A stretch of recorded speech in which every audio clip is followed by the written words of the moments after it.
আমি computer based IELTS পরীক্ষা দিয়েছি জানুয়ারি মাসে 2026 সালে।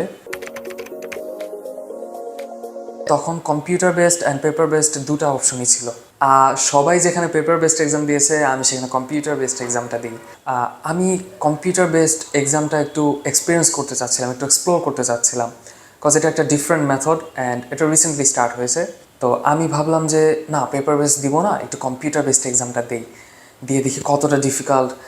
অ্যান্ড আমি কনফিডেন্ট ছিলাম, যদিও আমি অতটা এক্সপিরিয়েন্স না কম্পিউটার ইউজ করার ক্ষেত্রে, বাট হ্যাঁ ডেফিনেটলি আমি নিজে থেকে চুজ করি কম্পিউটার বেসড এক্সামটা দেওয়ার জন্য। আচ্ছা, কম্পিউটার বেসড আইএলটিএসের সুবিধা যদি বলি, প্রথমে সবচেয়ে বেশি সুবিধা হচ্ছে আপনি পরীক্ষা দেওয়া অবস্থাতে আপনি টাইমটা দেখতে পারবেন। সো আপনার টাইম ম্যানেজমেন্টটা অনেক ইজি হবে। Second thing is quiet environment, কোনো নয়েজ নেই। সো আপনি একদম নিরিবিলি, কোনো ডিস্টারবেন্স ছাড়াই আপনি প্রপারলি এক্সামটা দিতে পারবেন।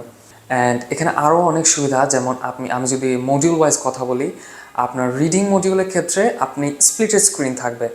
কম্পিউটার বেসড এক্সামের ক্ষেত্রে আপনার রিডিং মডিউলে প্যাসেজটা থাকবে আপনার বামে অ্যান্ড কোয়েশ্চেন থাকবে আপনার ডানে। সো আপনার ওই যে পেজ উল্টিয়ে দেখার হ্যাসেলটা থাকবে না। সো আপনি জাস্ট প্যাসেজটা দেখে আপনি কোয়েশ্চেনটা সলভ করে ফেলতে পারতেছেন।